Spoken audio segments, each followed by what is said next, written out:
प्यारे बच्चों नमस्कार। मैं देवेश कुमार। आज हम बात करने वाले हैं संधारित्र परावैद्युत पर आधारित न्यूमेरिकल्स के, जो कि एनसीईआरटी के न्यूमेरिकल्स हैं। काफ़ी इंपॉर्टेंट हैं। वीडियो में आप अंत तक बने रहिएगा। चलो देखते हैं पहला न्यूमेरिकल क्या कहता है, क्या कंडीशन है पहले न्यूमेरिकल, यही देखते हैं।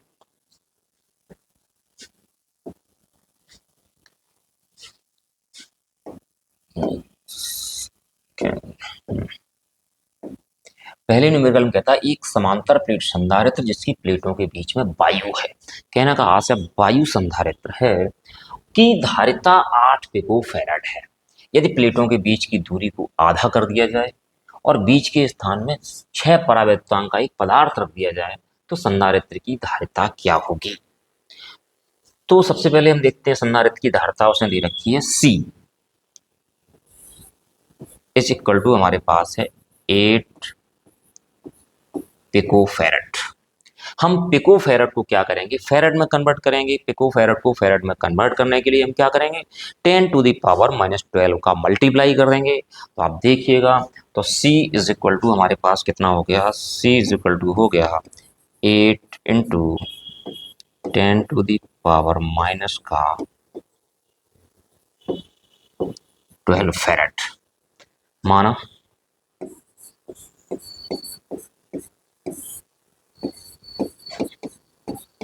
प्लेटों के बीच की दूरी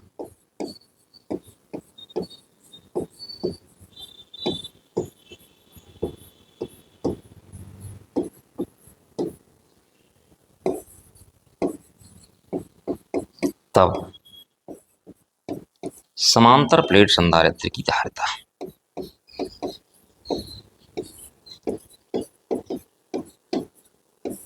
समांतर plate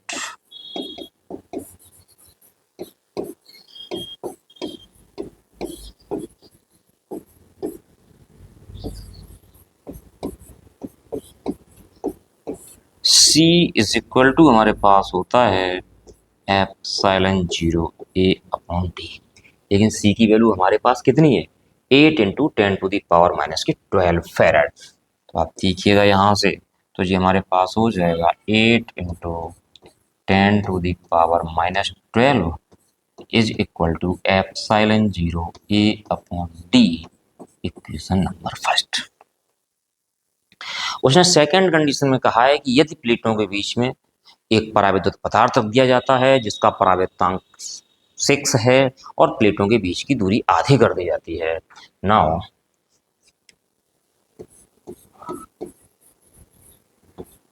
K is equal to 6, तब C के हम धारिता निकालेंगे।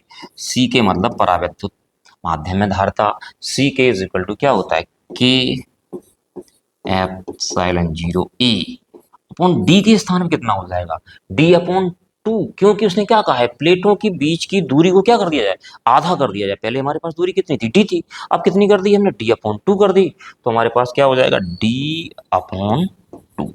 ये 2 कहाँ पहुंच जाएंगे, 2 ऊपर पहुंच जाएंगे। तो हमारे पास CK इज इक्वल टू हो जाएगा 2K एप्सिलॉन 0 A/d। हमने इसको एक ब्रैकेट में बंद कर दिया, एप्सिलॉन 0 A/d को। तो CK is equal to 2, K की वैल्यू हमारे पास कितनी है, 6, और इधर हमारे पास क्या है, एप्सिलॉन 0 A/d। अच्छा, लेकिन एप्सिलॉन 0 A/d की वैल्यू हमारे पास कितनी है, 8 इंटू 10⁻12। हम यहाँ लिखेंगे व्हाट,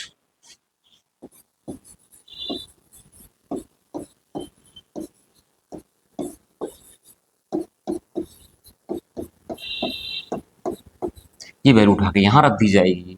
तो CK इज इक्वल टू हमारे पास निकल के आ जाएगा 2 इंटू 6 इंटू 8 इंटू 10⁻⁻ कितना 12 हो जाएगा। तो CK इज इक्वल टू 6 दूनी 12 8 96 गुणा 10वें घात कितना हो गया, -12, 0.1 अंक लेफ्ट साइड ले आते हैं, अपनी तरफ ले आते हैं। तो CK इज इक्वल टू हमारे पास कितना हो जाएगा, 9.6। इधर एक घात कम हो जाती है तो 10⁻⁻11। धारिता का मात्रक क्या होता है, धारिता का मात्रक फैराड होता है। तो हमारे पास CK निकल के आ गया 9.6 इंटू 10⁻⁻के 11 फेरेड। देखते हैं अगला क्वेश्चन क्या कह रहा है आपका। अगले क्वेश्चन कह रहा है कि 9 पिको फेरेड धारिता वाले 3 संधारित्रों को श्रेणी क्रम में जोड़ा जाता है। संयोजन की तुल्य धारिता ज्ञात कीजिए, पहली कंडीशन। दूसरी कंडीशन है यदि संयोजन को 120 वोल्ट के संभरण से जोड़ दिया जाए तो प्रत्येक संधारित्र पर क्या विभवांतर होगा। देखिए, तो सबसे पहले क्या कहा, तुल्य धारिता ज्ञात कीजिए श्रेणी क्रम में। तो 3 संधारित्र हैं, प्रत्येक की धारिता कितनी हमारे पास है, 9 पिको फेराड है। तो हम इस तरह लिखते हैं C1 is equal to 9 picofarad, C2 is equal to हमारे पास कितना रहेगा, 9 पिको फेराड रहेगा, C3 हमारे पास कितना है, 9 पिको फेराड है। तीनों कौन से क्रम में है, तीनों संधारित्र जो जुड़े हुए हैं हमारे पास कौन से क्रम में जुड़े हुए हैं, श्रेणी क्रम में जुड़े हुए हैं। और जो श्रेणी क्रम में जो तुल्य धारिता होती है क्या होती है, 1/C is equal to 1/C1 plus 1/C2 plus 1/C3, इस तरीके से होती है। तो चूंकि C1, C2, C3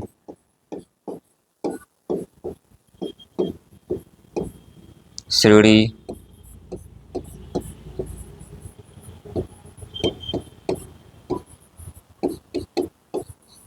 है, तुल्य धारिता 1/C is equal to 1/C1 plus 1/C2 plus 1/C3। तो 1/C इज इक्वल टू हमारे पास हो जाएगा 1/C1 के तरह 1/9 प्लस 1/9 प्लस 1/9। तो 1/C कितना हो गया हमारे पास 3/9 और C इज इक्वल टू कितना हो गया 9/3। तो C इज इक्वल टू हमारे पास हो गया 3 पिको फेराड। ये फर्स्ट पार्ट निकल के आ गया। उसने कहा संयोजन को 120 वोल्ट के संभरण से जोड़ दिया जाए, प्रत्येक संधारित्र पर कितना विभवांतर होगा। विभवांतर निकालना तो पहले ही श्रेणी क्रम में क्या होता है, श्रेणी क्रम में सब पर विभवांतर कैसा होता है, अलग अलग होता है, लेकिन आवेश कैसा रहता है, समान रहता है। सबसे पहले हम निकालते हैं आवेश। आवेश Q इज इक्वल टू हमारे पास क्या हो जाएगा, Q इज इक्वल टू हमारे पास CV होता है। तो सबसे पहले निकालते हैं आवेश। आवेश Q इज इक्वल टू क्या होता है CV। तो C का मान हमारे पास कितना निकल के आया 3 पिको फेराड और V हमारे पास कितना रहा 120।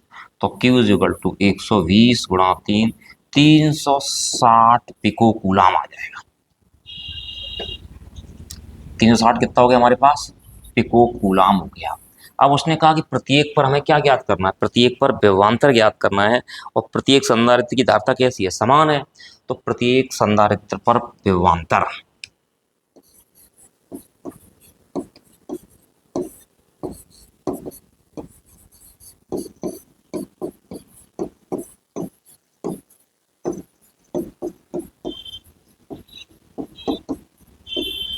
V इज इक्वल टू कितना हो जाएगा Q/C होता है।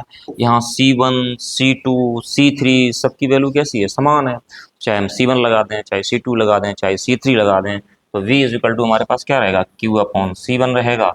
Q की वैल्यू हमारे पास कितनी है 360 पिको कूलाम है और C1 की वैल्यू हमारे पास 9 पिको फेराड है। 9 से कट जाएगा, कितनी बार कट जाएगा 40 बार कट जाएगा। तो हमारे पास V इज इक्वल टू निकल के आ जाएगा 40 वोल्ट। ये रहा आपका आंसर सेकेंड पार्ट का। और फर्स्ट पार्ट का आंसर हमारे पास कितना रहा, तुल्य धारिता कितनी थी हमारे पास 3 पिको फेराड। ये श्रेणी क्रम में थी, तो श्रेणी क्रम में तुल्य धारिता क्या होती है 1/C is equal to 1/C1 plus 1/C2 plus 1/C3। इसके बाद क्या किया हमने, इसका आवेश निकाल लिया, Q इज इक्वल टू क्या निकाल लिया CV निकाल दिया। इसके बाद प्रत्येक संधारित्र के प्लेटों पर विभवांतर पूछा गया था, तो V इज इक्वल टू हमारे पास क्या होता है Q/C होता है। अब देखते हैं अगला प्रश्न। अगले क्वेश्चन कह रहा है कि 2 पिको फेराड 3 पिको फेराड और 4 पिको फेराड धारिता वाले 3 संधारित्र पार्श्व क्रम में जोड़े गए हैं। पार्श्व क्रम का मतलब होता है समांतर क्रम में जोड़े गए हैं। संयोजन की तुल्य धारता क्या है? फर्स्ट पार्ट में पूछ रहा है इसकी तुल्य धारता क्या है, और सेकंड पार्ट में पूछ रहा है संयोजन को 100 वोल्ट संभरण से जोड़ दिया जाए तो प्रत्येक संधारित्र पर आवेश ज्ञात कीजिएगा। अच्छा, सबसे पहले फर्स्ट पार्ट में कहता है कि संयोजन की तुल्य धारता क्या है, किस क्रम में जुड़े हुए हैं, समांतर क्रम में जुड़े हुए हैं। और जो समांतर क्रम की जो तुल्य धारता होती है वो क्या होती है? C is equal to C1 plus C2 plus C3। तो इसका मान रख देंगे C1 का, C2 का, C3 का, और हमारे पास तुल्य धारता बाहर आ जाएगी, निकल के आंसर आ जाएगा। सेकंड पार्ट में कहता है प्रत्येक पर आवेश ज्ञात कीजिए। आपको डेरिवेशन में बताया गया था कि समांतर क्रम के संयोजन में सभी संधारित्रों पर आवेश कैसा होता है? भिन्न भिन्न होता है। तो हम C1 पर आवेश निकालेंगे तो Q1 इज इक्वल टू कितना हो जाएगा? C1 भी हो जाएगा।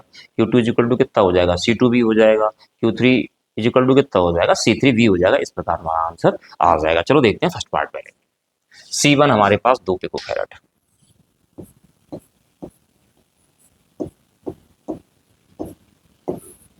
C2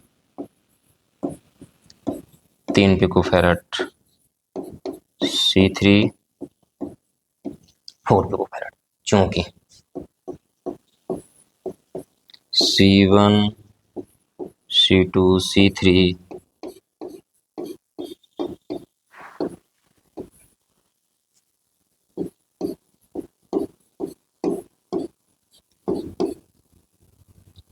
समांतर क्रम में हैं,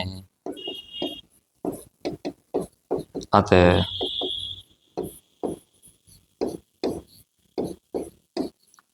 तुल्य धारता, समांतर क्रम में तुल्य धारता हमारे पास क्या होती है? C is equal to C1 plus C2 plus C3। आप C1 C2 और C3 का मान रख दीजिएगा तो C इज इक्वल टू हमारे पास हो जाएगा, C1 की वैल्यू कितनी है? 2 पिकोफैरेड, 2। C2 की वैल्यू कितनी है? 3 पिकोफैरेड। C3 की वैल्यू कितनी है? 4 पिकोफैरेड। 2 3 5 4 9। तो C इज इक्वल टू हमारे पास कितना हो गया? 9 पिकोफैरेड। हमारे पास तुल्य धारता निकल के आ गई 9 पिकोफैरेड। ये हमारे पास फर्स्ट पार्ट रहा। अब देखिएगा वो कहता है सेकंड पार्ट, यदि संयोजन को 100 वोल्ट के संभरण से जोड़ दिया जाए तो सप्लाई हमारे पास कितने वोल्ट की है? सप्लाई हमारे पास 100 वोल्ट की है। तो इट मीन्स हमारे पास V इज इक्वल टू कितना हो जाएगा? V हमारे पास 100 वोल्ट हो जाएगा। तो V इज इक्वल टू हमारे पास कितना रहा?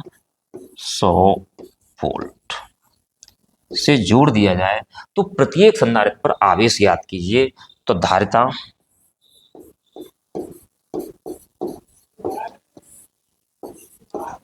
C1 वाले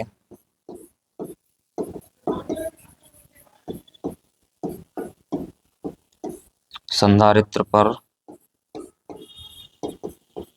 आवेश Q इज इक्वल टू क्या होता है? CV होता है। तो Q1 इज इक्वल टू कितना हो जाएगा? C1, और V हमारे पास कैसा है? सेम है। तो C1 की वैल्यू हमारे पास कितनी है? 2 पिकोफैरेड, और V की वैल्यू कितनी है? 200। तो Q1 हमारे पास हो गया 200 पिको कूलाम। और पिको कूलाम को कूलाम में कन्वर्ट करने के लिए हमें कितने का मल्टीप्लाई करना पड़ेगा? 10 टू दी पावर माइनस 12 का मल्टीप्लाई करना पड़ेगा। तो Q1 इज इक्वल टू हमारे पास हो जाएगा 200 into 10 to the power minus 12। तो Q1 इज इक्वल टू हो जाएगा 2 into 10 to the power minus के 10 कूलाम। तो ये हमारे पास निकल के आ गया Q1 धारता C1 वाले संधारित्र पर आवेश। अब क्या करेंगे? हम निकालेंगे धारता C2 वाले संधारित्र पर आवेश।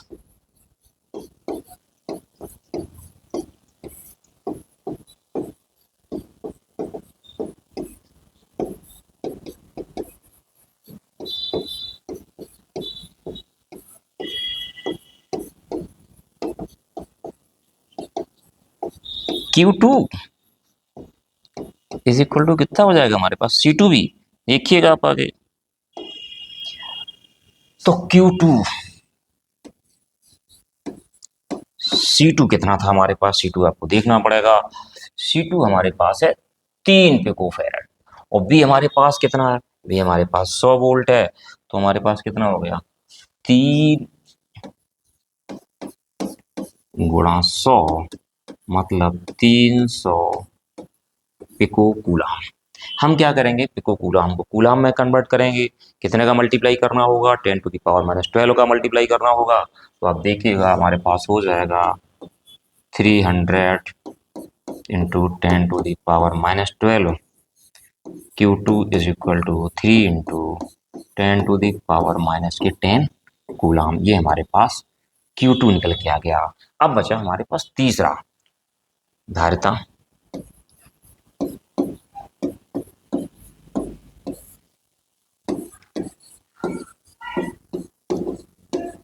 C3 वाले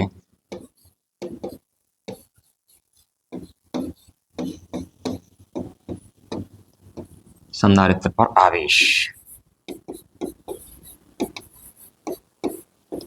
Q3 इज इक्वल टू हमारे पास कितना रहेगा, C3 भी रहेगा। तो Q3 इज इक्वल टू हमारे पास C3 कितना है 4 पिको फैरड और V हमारे पास कितना है 400। तो Q3 हमारे पास हो गया 400 पिको कूलाम। पिको कूलाम को हम कूलाम में कन्वर्ट करेंगे तो कितने का मल्टीप्लाई करेंगे, 10⁻⁻12 का मल्टीप्लाई कर देंगे। तो Q3 is equal to 400 into 10⁻⁻12। तो Q3 इज इक्वल टू हो जाएगा 4 इंटू 10⁻⁻10 कूलाम। इस तरीके से प्रत्येक पर अलग अलग आवेश निकल के आ गया और तुल्यधारिता निकल के आ गई। उम्मीद है कि आज के बताए गए न्यूमेरिकल आपकी समझ में आ गए होंगे। यदि ये न्यूमेरिकल्स आपकी समझ में आ गए हों तो आप चैनल को सब्सक्राइब कर दें, वीडियो को लाइक कर दें और साथियों के साथ शेयर कर दें। धन्यवाद।